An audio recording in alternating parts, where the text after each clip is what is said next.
Ассалаумағалейкум достар. Біздің UFC қаз парақшасы Парасат Сеу каналының оқырмандары подкастымызды UFC 285 турнирінен бастайтын боламыз. Менің есім Парасат. Ассалаумағалейкум. Менің есім Бекежан. Кім? Бекежан. Сөйлеп айтшы. Тоғысын естілмеді кім. Болды. Біз неден бастаймыз бірінші? Біз енді кешегі болған найза турнирінен бастаймыз да. Қалай ойлайсың? Содан бастайық. Яғни найза 49. Өзіңе қалай болды? Маған кәдімгі мықты болды. Жақсы болды да? Басқаларынан қарағанда андай бір кішкене шоу көп, қызығырақ болды да. Соңына дейін не болады екен деп отырдым. Жекпе-жектері де өте қызық болды. Саған Серікұлының жекпе-жегі ұнаған сияқты ғой.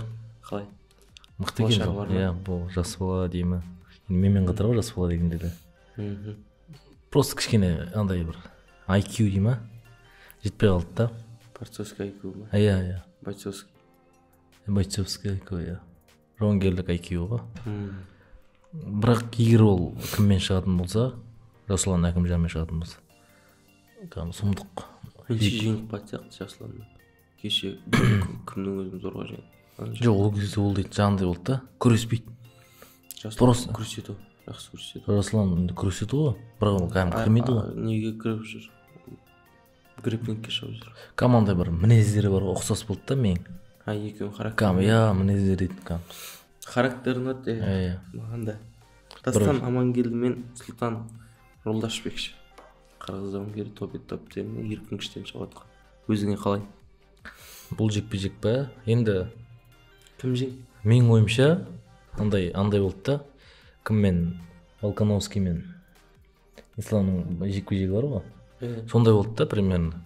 Мен бұдан кімнен үміт күткен жоқ, Жолдашбектен да. Отырмын енді қатты жекпе-жек жоғалып енді аса мықты деңгейде қызық болған жоқ. Менің ойымша да. Менің ойымша солай. Сонымен отырмын, просто нокдаундар кішкене бір шоу болған шығар. Просто менің ойымша мындай шаршап кеттім да көргенде. Ода бір жалығып кетесің. Сонымен отырмын, бір кезде жаңағы төрешілердің шешіміне келді да. Жағаның қолын көтеру Жолдашбектің. Таң қалдың ба? Таңғалып қалдым. Просто отыр едім, отыр. Қайталап көрдің ба? Қайталап көрген жоқ. Бұлай енді немен ударкамен алды кім? Жолдашбек. Сұлтан. Жолдашбек, Сұлтан Жолдашбек. Бірақ менің ойымша кім активный болған сияқты, Дастан Амангелді. Сол жағынан мен жеңді деп ойлаймын да. Бірақ енді Амангелді жеңді ме? Бірақ енді бұл жекпе-жекке қастандық деп айта аласың ба? Енді 50-50. Бірақ бұл бар ғой. Негізінде ничья болатын жекпе-жек сияқты. Ничья беру керек пе? Ничья берсе де бұл. Просто барлығы келіп тұр, ничья беру ұят болды менің ойымша. Барлық жанкер келіп тұр, ничья беру ұят сияқты. Сондықтан уже хотя біреу жеңсін дегенде қалды да. Қоя салған сияқты. Солай болды менің ойымша. Ал сенің ойыңша қалай? Мен жекпе-жекті тікелей эфирден көрген жоқпын. Қайталап қарадым ғой өзім. Дастан Амангелдінің алдында Әлиасқармен төбелесі өте қанды жекпе-жек болды. Сондықтан маған ол жекпе-жек. Дастан Амангелдінің бойларын күтіп жүрдім.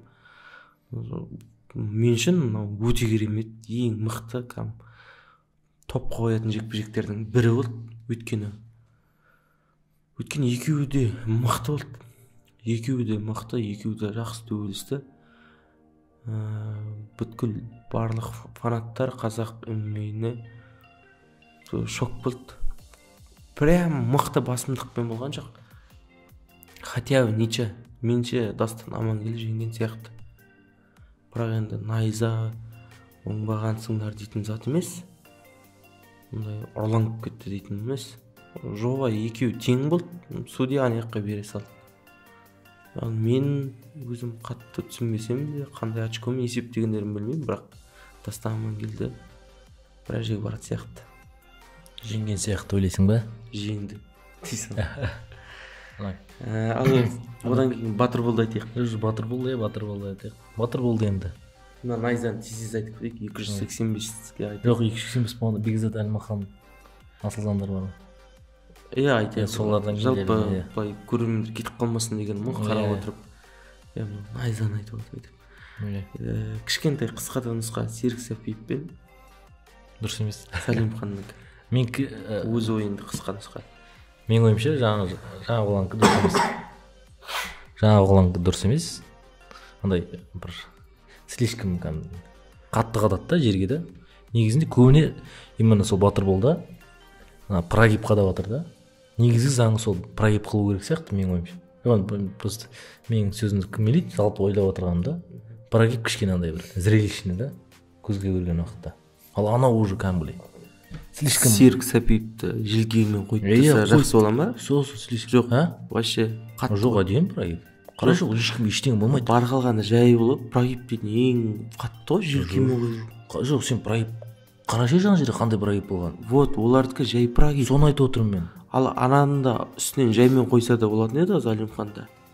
Ол ана жерде прогиб болатын болса да плотно келіп лақтырады ана жерге. Жоқ, менің ойымша солай просто. Жай прогиб деші. Зрелище әдемі қапталмен. Сол жаңа кімді қолатқан, резник қолатқан. Сондай да.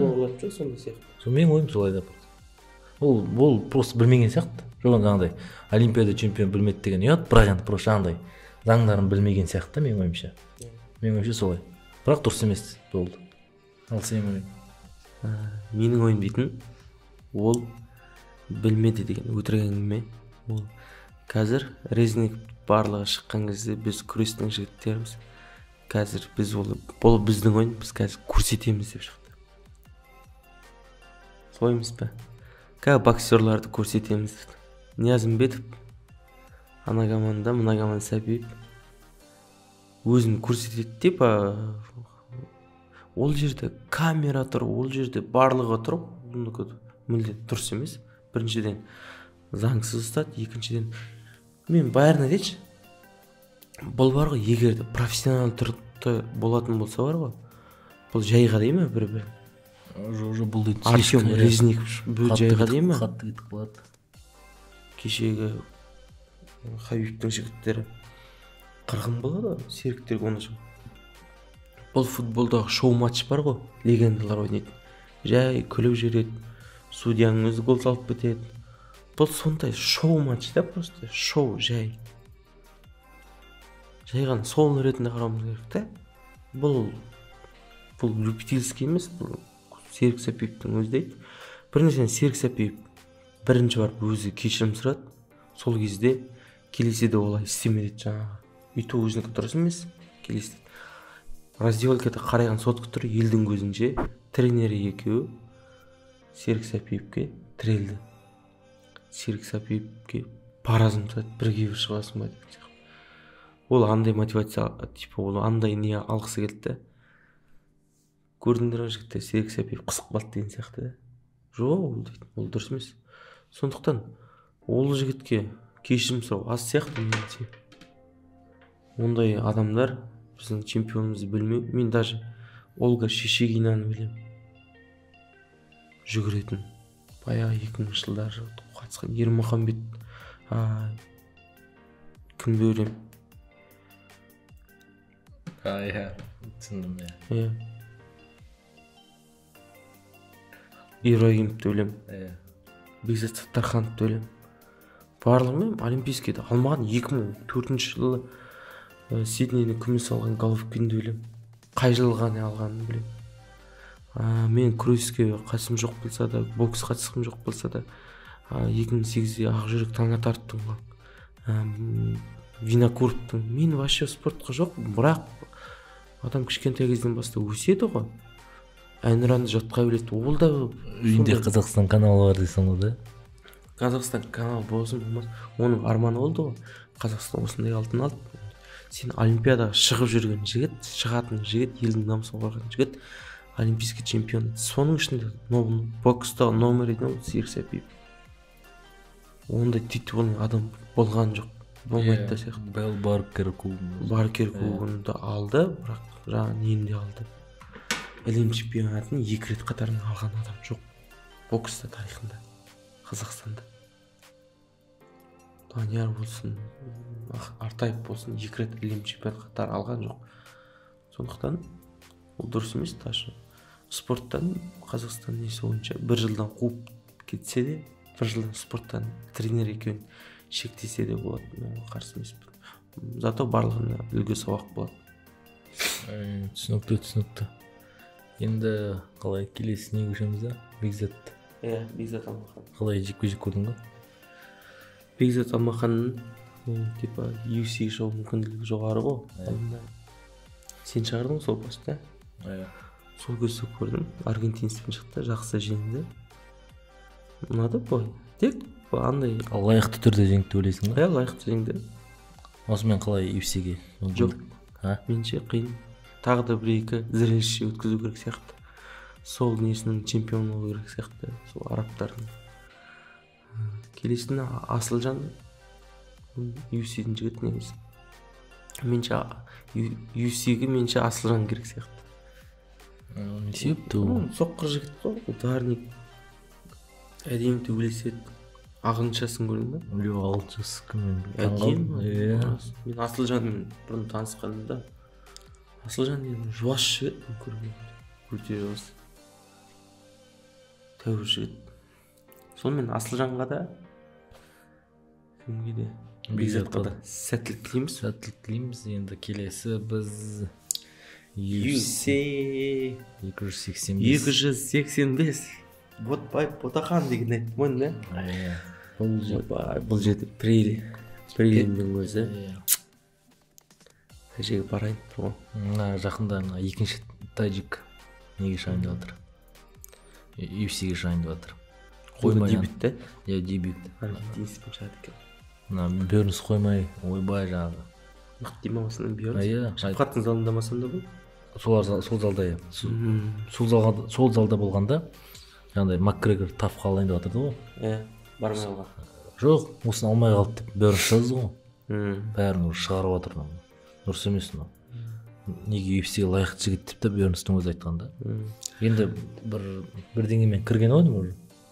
Тоже Раджаб, то есть тоже біреудің орнына шығып жатыр, заменге шығып жатыр. Жақсы, күшті мүмкіндік. Осындай шанстарды біздікілер неге пайдаланбайды дейсің? Бұйыртса білмеймін, болып қалуы мүмкін. Мына жерде енді болуы мүмкін тек кім сияқты? Мына Гарбранд пен Джонс па? Сол Эли, Мартинес пен Саймон. Не болып қалуы мүмкін? Егер асу шығып қалуы мүмкін. Может, білмеймін, мен ойым просто. Гарбранд 61 ғой.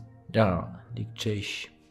Жоқ, оны шығау мүмкін ғой, егер түспейтін может. Менше асу залменде отырмаған сияқты. Залменде отырма екен. Может, отыр.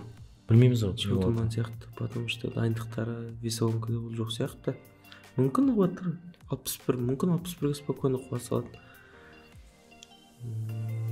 Тамаша. Гарбранд мен баяғы. Мына жерде мына кім бар ғой? Герри кеше Рапқатпен спарринг. Мачадо ма? Герри Мачадо. Жүйттер көп айта алмаймын. Шахпатпен тоже көмектескен. Әлі жеңілмеген. Жеңілмеген. Шахпаттың салмағында көреміз. Қытайлар жігіт жіберген. Гарбранд прелимда жүрген өте өкінішті. Кезінде жұлдыз, кезінде ударник, соққыр. Дилашоудан кейін оңбады. Шоумен. Бұл да тафқа қатысты. Кімдермен Дилашоу екеуі команда болған жар. Команда болды, тафқа қатысты. Джонста неше поражение болды ма? Қарадық қой. Джонста 9 поражение, 16-9. 16-9. Жоқ, UFC-де қатарында 4 поражение ма сонда? 4 поражение бар. Гарбрандта да солай. Қарайған поражение бар. Сол прелимға лайық жар. Кішкене өзіне жаңағыдай болады, боксшылар ММАшникте болады біз. Өзіне кішкене келу үшін оңай қарсылас таңдау. Просто так UFC 285 қызығырақ болсын деген ниетте салып отыр бұл жігітті. Прелимнің өзінде кішкене қызығушылық білдіріп па. Әйтпесе главный картына қоя салуға да болады. UFC-дің несіне. Келесі Бо Никал и Джем Пикет дейтін. UFC Дана Уайттың Бо Никал дейтін уже Дана Уайттың проекция ғой да. Хабиб сияқты. Бұл еркін күрестен, грэпплингтен біраз жерге жеткен жігіт. Грэпплингтен емес, еркін күрестен. Колледждер арасында еркін күрестен былай ғой. Еркін күрестен Америкада колледждер арасында жеңсең, сен уже нормальсың. ең қызығы сол да бұларға. Түсініп отырсың ба? Осына Боникалдың еркін күрес дебют, иә. Оның алдында Dana White Contenders-те 2 рет жұдырықтасқан. 3-0 да? 3-0. 3-0, иә. Dana White Contenders-те жұдырықтасқан. Екеуінде жеңген тоже ол немен жаңағыдай. Болдыру айтсымен қылғындыру деген сияқты ғой.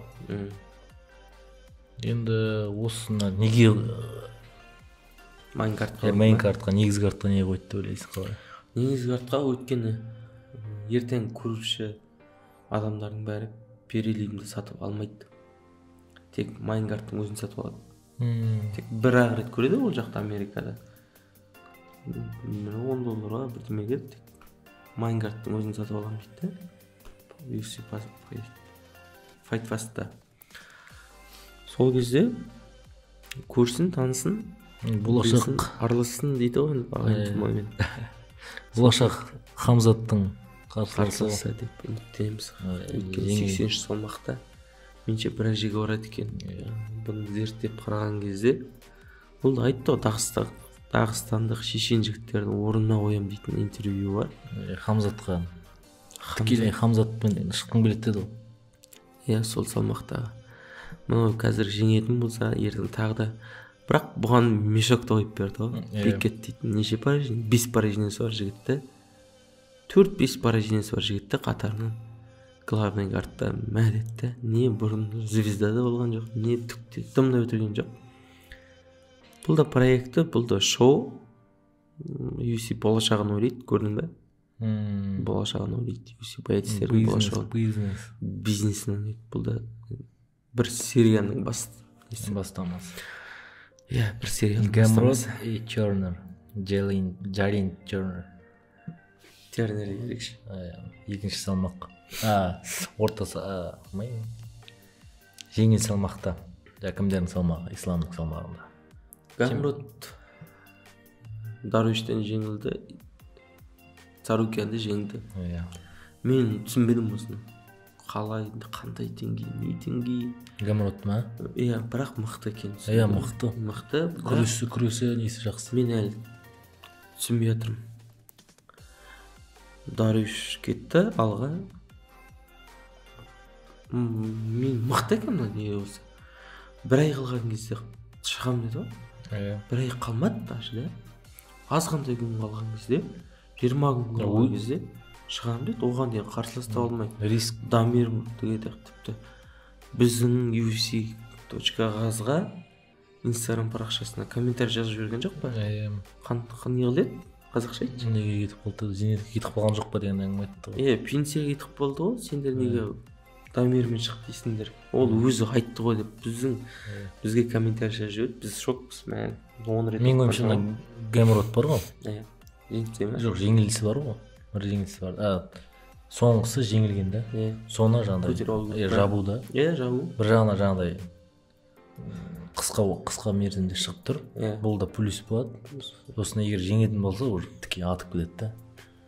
Жеңетін болса, тағы да біреу жеңу бәрі. Жоған жалпы атып кетеді ғой. Кімдердің басынан тұрса. Кім жеңеді? Кім жеңіледі? Солмен жат жеңген. Иә, ол сұрағым. Сондықтан менше кім жеңеді ойлайсың? Бұл жерде жоқ, Боникалда кім жеңеді? Боникалды айырып тастайды. Бұл жерде Гамрот Тернер боксер. Гамрот жан-жақты. Иә, жан-жақты, бірақ негізгісі ол жаңағыдай күрес сұрды. Грэпплинг деген сияқты ғой. Оны Гамрот жеңеді. Сол. Келесінде Шафқат Рахман өзіміздің көптен күткен жекпе-жек. Джефф Нил и Шафқат Рахман. Рахман. Не деген мықты, сұмдық қиын жекпе-жек бар. Джефф Нил 2 не бар екен? Жеңілісі бар екен. Біреу жаңағыдай немен қалған сондай бірдеңе болған. Екіншісі нокаут. Тек осы екі жеңіліс жоқ, жаңағыдай мерзімнен бұрын жеңілістер айтып отыр. Бұлай жеңілістер тек кімдерден жеңілді ғой? Стивен Томпсон, Стивен Томпсон и сосын жаңағы кім, Нил Мэгни. Осыдан былай андай неме жеңген, решениемен, төрешінің несімен. Қараймын жаңа кіммен нокаутпен жеңілгені бар ғой. Нокаутпен жеңілгенде ол 5 раундтық жекпе-жек болған. И соңғы 5 раундта кімнің, Кевин Холланд сол кезде қарсылас. Кевин Холландтан сол бір удар кетіп қалады. Жетті, сонымен удардан нокдаун алады, соң алға дәует етіп тастайды да. Дәует етіп тастайды. Сонда бұл енді ол кезде несі аз болғанда выносылыстар ғой. Аз болған. Енді бұл 3 раундта жекпе-жек. Қалай болатынын енді көреміз. Көбіне жаңағыдай боксқа дайындалып отыр. Енді өзінің андай мықты жағымен дайындалып отыр да. Шафқат болса ол енді әзірге жан-жақты иә. Стойкада дайындалған. Тек қысқа видео біз Шафқаттан ондай мықты көрмейміз де. Көбіне мына неге дайындалады? Медиа жағынан нашар. Біздің Қазақстандық қасында жүргендерді Артем командасы. Бірақ соңғы уақытта көп шығып кеткен жоқ па нелер? Жоқ, ол некачественный заттар шығып кетті. Уже әдемі қасында видеомен сұхбаттар, әдемі ондай медиасы нөл ғой вообще. Ол біздегі номер 1 жауынгер ғой. Жоқ, әлі ешкім не істеп жатыр? Жоқ, Қазақстанда айтамын мен. Қазақстанда иә дұрыс. Не істеп жатыр Қазақстанда? Түкте жоқ. Найзамен болып жатыр, анаумен болып жатыр. Кеше Нұрайлы дейтін, Нұролла дейтін бар ғой, деп айтып жүр ғой. Тәжікстан жауынгері. Дебютында қалай көрді тәжіктер? Дебют қой жай ғана. Біз неге ондай Шафқат өзі қаламайды шығар, қалай ойлайсың? Қалай қарамайды? Қалай қаламайды? Өзінің әңгімесін айтады ғой, ондай не істегін білмейді. Жоқ, ол жүрмей қойсын. И так-та ол қарайған сұхбат беріп отыр ғой, негативный сұхбаттарға. Орыс мынадан беріп отыр да? Орыстарға. Қазақша информация, қазақша жаңалықтар, қазақша ақпараттар жоқ. Тіпті UFC-ге де орысша сөйлеп береді. Негізі бірақ қазақша ойлайды, қазақша сөйлейді. Менше сол қасындағылар сияқты. Бірақ сол командасы сияқты, ответственный. Дартим командасы барлығына соған болу керек, ақылы кеңестерін айтып отыру керек. Беріп жатыр ғой, менше ұнаған жоқ сол жағы. Шафқаттың орысша сөйлейтіні маған ұнамайды. Ол американецтер түсінбейді. Ол не пайда? СНГ-де и так-та Шафқат таниды, и так-та ол не істейді. Не ағылшынша, не қазақша.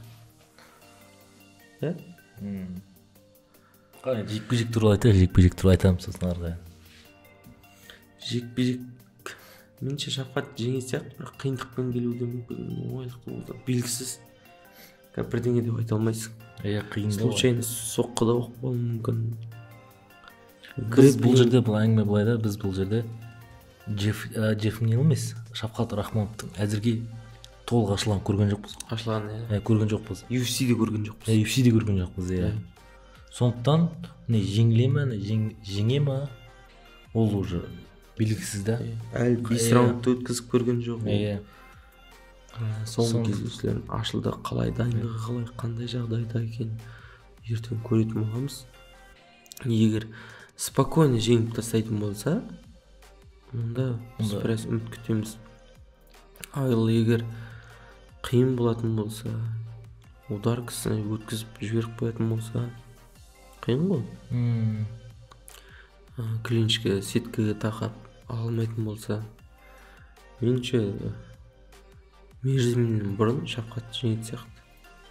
Қалқандырға түссе, не үстінен не маунтқа шығып ұрады сияқты. Меніңше бұл жекпе-жек енді нешінші раундта қалай?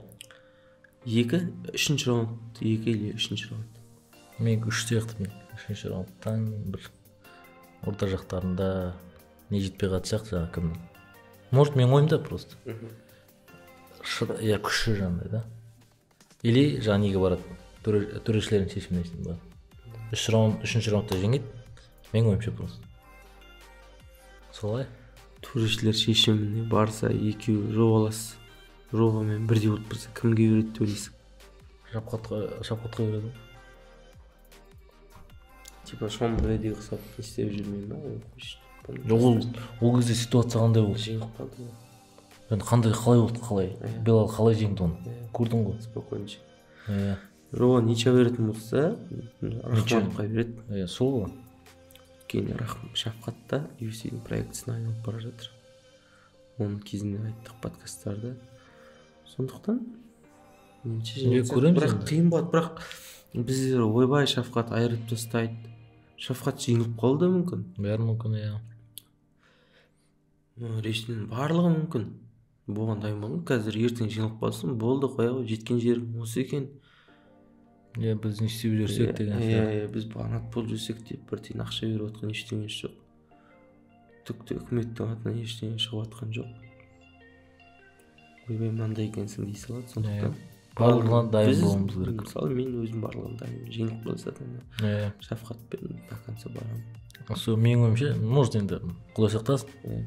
Жеңілгеннің өзі де меніңше не алады да, менің ойымша. Сабақ. Жоқ, титулды алады сияқты. Менше титулға барады сияқты. Өйткені если Құдай сақтасын жарақат болмаса.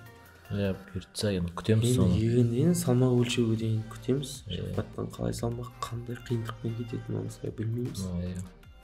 Сондықтан дұғада боламыз. Шафқат жеңеді. Алға. Шевченко Грассо дейді. Шевченко болсам болды ма? Бітті ма? Шевченко жеңеді. Қыздарды қызықтырмайды ма? Шевченко жеңеді. Болды. Опытмен барлығы жетіп алады. Грассо дей ма? Джон Джонс, Сирил Ган дейді. Вот, болсындық. Жылдың үздік жекпе-жектерінің бірі болады сияқты. Мүмкін. Бұл жерде енді дұрыстап айтып жібереді. Көп. Дұрыстап айтып жібер деймін осыны өз ойында. Джон Джонс пен Ган, Сирил Ган. Яғни Джон Джонс көп демалыстан кейін шығып тұр. Ал Ган соңғы жекпе-жегі уже кіммен Тай Туивасамен болды. Ол мықты көрсетті. Ал бұл жекпе-жекте енді меніңше бұл барба болады деп айта алмаймын бұл жекпе-жекті. Айтып отыр бәрі ой. Тек барбамен жеңе алады. Өткен жаңа Фрэнсис Нгану солай жеңді деп та. Бұл жекпе-жек кәдімгі ұстойық деп болады. Менің ойымша. Ұстойық деп болады. Онда бүйтіп кіріп, жатып алады деген. Мен Джон Джонстан күте алмаймын. Күтпейді екенмін, то есть. Нокдаун да болады, нокдаун может болады, бірақ нокаут болып бүйтіп меруінен бұрын жеңіліп аяқталады деп айта алмаймын. Жекпе-жек 5 раундтық болады, 5 раундпен бітеді. Сонымен төрешілермен, бірақ төрешілердің шешімін айта алмаймын. Бұл жек енді Джон Джонс, менің ойымша Джон Джонс деп тұр да, төрешілерге апаратын болса. Менің ойымша. Просто Джон Джонстың фанаты болғасын шығар. Жоқ енді. Сен фанатсың ба Джон Джонс? Жоқ, қатты фанат емес. Просто екеуін де жақсы көремін. Екеуін де жақсы көремін. Сүйемін. Екеуін де жалпы боец ретінде кәдімгі үлгі тұтамын деймін ба, жақсы көремін да жалпы боец ретінде. Мен просто өзім Нгануға не болдым да жандай бір. Жауып. Иә, хейт еттім ғой. Осы екеуін шығарып жүрген ғой Нгану кеткеннен кейін да. Мен хотя бы осы екеуі тоқтатады деп ойлап едім ғой. Нгану тоқтатты ғой, меч. Жоқ, өтіп кетті ғой уже. Алдағы уақытта ма? Иә, алдағы уақытта да. Кім Сирил Ган жеңе алмады да Нгануды. Күреспен просто енді менің ойымша сол Джон Джонс жеңеді сияқты. Ал сенің ойыңша қалай? Не болады? 91 плюс қой бұлар. Сенесің бе 91 плюсте? Маған барлығы ұнайды ғой. Маған меч ұнайды. Нгану ұнайды, Сирил Ган ұнайды, Джон Джонс ұнайды, Даниэл Кормиер ұнайды. Анандай жоқ та. Мен Джон Джонс қолсам анаған жоқ. Бұл бәрі бір жақта нейтральный. Бәрі де кайф. Павлович ұнамайды маған. Орыстық ма Павлович, Сергей Павлович, да? Сондайлар бар, сосын тағы да. Дерек Льюис бар. Көп қой. Дерек Льюис те ондай қатты ұнамайды. Сергей Спива көп маяқта. Неге жауынгерлер. Бірақ Сирил Ган дейтін енді менің ойымша Сирил Ган қазір бабында опытын көрді. Мысалы Нгану дейтін мықты бәрін айырып Аверин, боксер Авериннің өзін ұйықтатып жіберіп келді ғой чемпионский пояста. И ол чемпиондық бойды көрді де бірінші бойда. И оны миочи алады да. Только тактикалық тұрғыда айырып тастайды. Джефф алдыңғы қолмен Джефф ударлармен тарс екінші күресе ма? Бір-екі удар күреседі, бір-екі ұрады күреседі, тебеді. Тактикалық тұрғыда Нгану бар ғой. Оның басына ударына сеніп келді ғой. Бір ретте құлататын не да? Ондай емес. Түк десте алмай қалды. Жоқ па жиранғаны жоқ па кетіп мен сол кезде миочиға болса отырдым. Кәдімгі ол пожарник жігіт қой. Дерзкий жігіт, мужик те, денесі де бәрі. Хорват жігіт те, нағыз воин да ана жігіт. Қазір үлкейде, үлкейсе де жүр ғой. Сондықтан мен сол кезде Нгану жеңет шығар деп отқанымда манағыдай тактикалық тұрғыда да екінші миочты екінші жекпе-жегінде Нгану дайындалды да. Сен өтсің ба? Нгану қай жерде қателік жібергенін білді. Екінші жекпе-жегінде миочты спокойно жеңеді Нгану.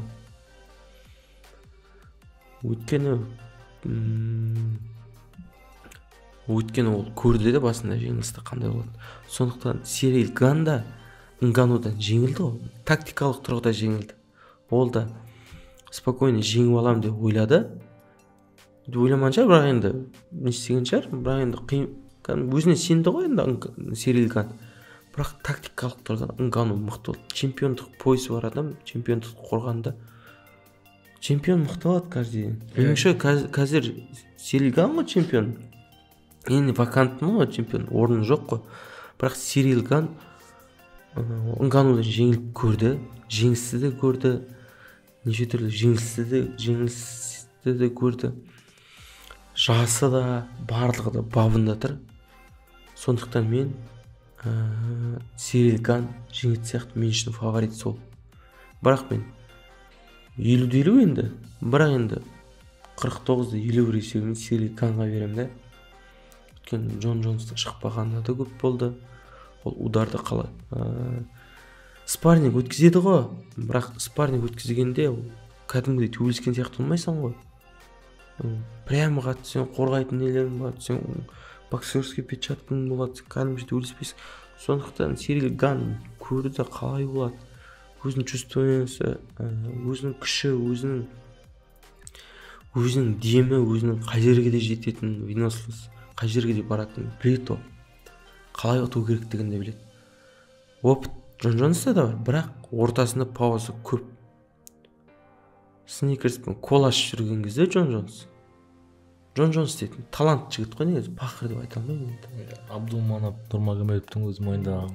Талант жігіт те. Мен мүмкін Джон Джонсқа болса сияқты кішкене қызығырақ болсын деп. Білмеймін енді екеуін. Маған тек просто күшті бой көрініп. Сол менде сол. Екеуін де жақсы байысты ғой, екеуі де. Мен көргім келген Джон Джонс пен Нганудың бойын, или Сирил Ган мен Нганудың екінші реваншын көргім келді де өзім. Бірақ енді соңында осы екеуі болды, кетіп қалды ғой Нгану. Бірақ енді екеуіне де болсам бұл жекпе-жекте. Бірақ енді Джон Джонсқа кішкене бұрыннан көріп жүргесін осыған кішкене ене бір акцент осыған берем да. Шафқат осыны нелді айтайықшы. Шафқат жеңетін болса кіммен шығады деп ойлайсың? Шафқат жеңетін болса кім бар мына жақта? Белал бар, Белалмен шығады. Бёрнспен әзірге шықпайды, ол енді Масвидалмен жүреді. Стивен Томпсон осының үстінде тұр ғой. Эдвардс, Камар Османч. Жоқ, ол қалай жеңетіне байланысты ол. Бұл жерде досрочно жеңетін болса, мерзімінен бұрын жеңетін болса, онда менің ойымша типа Саид айтатын сияқты, давай осылай Леон Эдвардс или Усман деп та. Жеңілгені. Жеңілгенін шақырады. Жоқ, жалпы енді біреуін шақырады ғой енді. Жоқ, чемпион шақырмайды ғой. Жоқ, неден кейін айтады ғой. После бойдан кейін интервью береді ғой. Сол кезде хотя бір не жасайды менің ойымша, жаңағыдай вызов біреуге. Сол кезде егер досрочно жеңетін болса, может сол екеуін жасайды или Белалға жасайды. Колбиді уже менің ойымша оған. Колби өзі-ақ кете қояды сияқты меніңше. Болды Колби. Белал керек дейсің ба? Белал или осы үш жаңағы кіммен? Камар Осман или Леон Эдвардс. Белал мен Ковингтон шығуы мүмкін ба? Мүмкін деп жатыр. Жалпы Бәрі мүмкін. Қашан төбелесті сонда? Соңғы рет жаңағы осы март 1 жыл болды төбелескен. Енді қашан төбелеседі?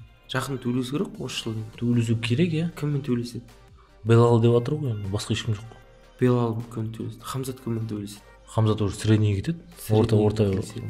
Эдвардс пен Камар Усманның жеңілгені кіммен төбелеседі, жеңгені кіммен төбелеседі? Айтшы. Мысалы Камар Усман жеңді дейікші ал. Иә. Решением жеңді. Жеңді, иә. Жеңді дейік салайық та. Иә. Усман Маратте, Усман деп Леон Эдвардс. Ол племеннше екінші, үшінші орында Колби жоқ. Колбиден қарастырмайды уже. Бернс та бар сондықтан. Бернс ол әзірге Хорхемен жүр ғой ол. Хорхені бітіріп алып онымен әзірге айта алмаймын оны. Шоумен қуып жүр ғой. Белалмен шығады менің ойымша, кім? Егер Леон Эдвардс. Бұрынғы бітпей қалған екеуінің арасында не бар ғой? Чемпионмен кім шығады? Камар Усман чемпион болды дейік. Онымен кім шығады? Онымен ба? Бернс шығады. Бернс шоумен қуып жүрген жоқ па? Жоқ, уже келеді ғой, содан кейін уже болады ғой, полигон болатын зат қой. Бірден ба 6-шы орыннан секіре ме алға? Басқа кім бар? Кімді айта аласың? Жалпы айтады ғой, сұрап отқаным. Хамзат келеді деп айта алмаймын мен. Хамзатқа береді деп айта алмаймын. Белал Мұхаммед. Бірден немен ба? Чемпионмен? Чемпионмен или болмаса жеңілгенмен. Мысалы Камар Усманмен или Леон Эдвардспен шығады. Менше негізі логично Шафқат пен Бернс қой. Қалай Бернс? Андай чемпиондыққа ма? Жоқ. Екеу шығу керек қой. Белал үшеу ғой. Үшеу бір-бірін төбелесу керек қой. Иә. Солай емес па? Белал енді алға жібереді шығар. Белалды уже енді алға кетіру, ол чемпионды баяғыдан айтып жүр ғой. Белал жеңілгенмен или болмаса жеңгенмен төбелеседі. Менің ойымша. Қалай ойлайсың, егер Усман жеңетін болса, Белалмен шығара ма? Шығарады. Мүмкін шығару мүмкін. Леон шығара ма? Қайтып айта алмаймын мен. 4-ші ой ма? Бұл нешінші ой? 3-ші ойды тағы береді дегенге мен келіспеймін. Белалға ма? Жоқ. Эдвардсқа мысалы жеңіліп қалатын болса. Камар Усман тағы да жеңіліп қалатын болса, 3-ші ой деп резко бермейді ғой, ортаға бір бой салады ғой. Иә, ол сұрақ ғой. Сол ғой. Олмен де кім төбелеседі? Жоқ, ол кезде ситуацияға байланысты ғой. Не ситуация? Жоқ, жекпе-жек қалай болады? Мысалы, андай жақын болса, мысалы аралары мысалы төрешілер несі болса айтады ғой. Жоқ, решениені дейсің. Алайықшы, решением жеңді дейікші. Сол ғой мен айтып отқаным. Жоқ, жақын болса енді біреу айтады ғой. Оның алдында кім? Усман нокаут алды ғой. Уже домқа кетіп қалды да, уже қайта шығуға несі болмады, реваншқа несі болмады. Андай шанс, мүмкіндік болмады. Мүмкіндік болды, просто өзі андай қалаған жоқ та. Менің ойымша айтып қара. Енді егер осы жекпе-жекте андай решение болатын болса бар ғой, аяқталатын болса, может болуы мүмкін мен. Тағы да ма? Иә. 2 рет қатарынан жоқ, меніңше болмайды. Петриян мен Стерлинг біріншісін нешесіне, екіншісін былай жеңе салды ғой. Иә. 3-ші ойды қума деді ғой Стерлинг. Қашанғы сенімен төбелесу керек? Орнына қойған жоқпын ба деген жоқ па? Иә. Мысалы да. Леон Эдвардс жеңетін болса не болады? Леон Эдвардс жеңетін болса, Камар Усман төменгі жақтағымен шығарады. Камар Усман біріншісіне ұйықтап қалады, екіншісі решение жеңеді, үшіншісі тағы төбелесем деген ұят қой. Жоқ, ұят. Иә. Ол төменгі жақтағы шығарады. Жоқ, ситуацияға байланысты деп тұрмын мен. Колби чемпионский поясқа төбелеспейді. Ұйықтап қалса да ситуация қандай болсын? Бәрібір менің ойымша. Колби Усман жеңілсе де, ұйықтап қала ма, былай жеңіле ма, 3-ші ой бермейді оған. Ортасына бір ой жеңіп бермейтін. Чемпионский поясқа Колбиді жібереді деп айта алмаймын. Бірақ UFC-ге бәрі баса салады. Бәрі мүмкін. Меніңше Белал Мұхаммед мен Шафқат шығады сияқты. Бірақ логично тұрғыда Белалды чемпионский поясқа жіберу керек. Иә, солай. Бернс пен Шафқат төбелестіру. Шафқат пен Бернс пен Колбиді, Шафқат пен Хамзатты төбелестіру керек. Негізі солай логично түрде. Болды. Кім жеңеді, сол чемпионсқа төбелеседі. Жоқ, онда ол күтіп қалады ғой кімді? Кімді күтіп қалады? Хамзатты күтіп қалады ғой. Хамзат кімнің жайында? Хамзат Анақты өте керемет шығуы мүмкін. Мүмкін ғой. Мүмкін. Иә. Ол уже средний вес шығады, орта салмақты ол, мен айта алмаймын. Алдымызда Ораза келе жатыр. Иә. Оразада Хамзат та Шафқат та төбелеспейді. Иә. Оразадан кейін ар жағында Августема примерно 2 ай дайындық керек. Оразада бұлар қатты дайындық болмайды. Иә. Кемінде 1 ай дайындалады. Енді августте ғой примерно. Сонда Шафқатқа ол Хамзатпен де төбелесе алатын мүмкіндігі бар, да? Жоқ, бір не болу керек сияқты меніңше. Шафқат 4 ай демалады ғой.